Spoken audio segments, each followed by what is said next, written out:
Walisema wa zamani, na kunyeshe tujue pavujapo, msemo ambao haukumbukwi wakati wa ukame. Mbali na maana yake fiche ambayo mara zingine haihusiani kamwe na mvua na athari zake, maana yake ya wazi ni athari ya mvua. Tukazipata simulizi za wakazi wa Kibaoni, kiungani mwa mji wa Kilifi.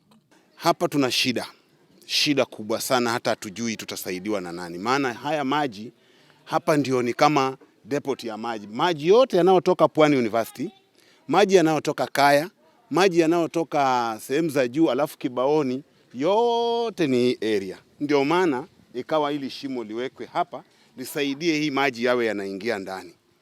Lakini katika ile hali vile walivyoitengeneza ile maji na hiyo drainage zao zilikuwa ni shida. Maana hata tujaribu kuongea na hawa engineer tukawaambia mungeweza kuangalia hapa mahali vile maji huwa inaenda ili iwe rahisi kutetua ili tatizo kabisa once for all. Mnapotengeneza barabara na maji nayo iwe mmewapa drainage ya kutosha, lakini hii mmetuwekea mfano wa drainage lakini maji yote yanaingia kwa nyumba.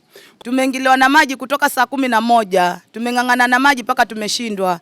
Maji tumeyaacha, chakula ya watoto wangu imeenda, vitabu vimetota. Sijui nitasaidia mtoto, sijui nitajisaidia mimi mwenyewe. Hatujui tufanye nini, watoto wako ndani za majumba, kutoka hawawezi, unga umeenda na maji.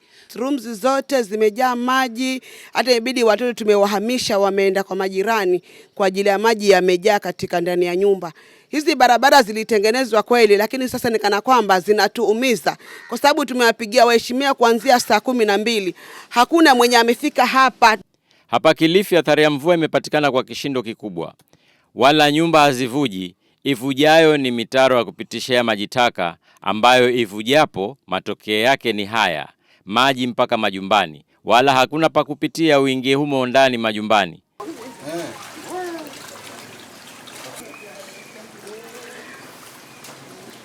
Hali ni hii katika shule ya Kibaoni Primary. Ni Jumamosi leo. Je, mvua ikiendelea kwa siku kadhaa kama ilivyotabiri idara ya utabiri wa hali ya hewa kutasomeka hapa ifikapo kesho kutwa Jumatatu? Ukistaajabu ya Kibaoni Primary, hujayaona ya jitihada ni ushindi. Njoo nami ni kuonyesha ya Kilifi Primary. Swali ni hilo hilo. Kutajika shule au kutasomeka kama hali ni hii? Wazazi wa eneo hili ambao watoto wao wanasoma Kilifi Primary, wenyewe hali ni tete.